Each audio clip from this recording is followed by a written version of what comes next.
ng Anak at ng Espiritu Santo. Amen. Panginoon, pagpalain mo po ang mga motorento, lalong-lalo na mga sasakay dito.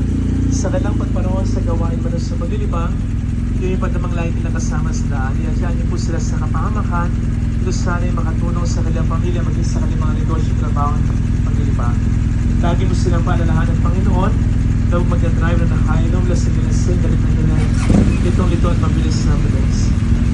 At antong lagi naman na maalala, na kaligtasan halin mo ngayon, ay dapat naman na pag-iingat sa habang panahon.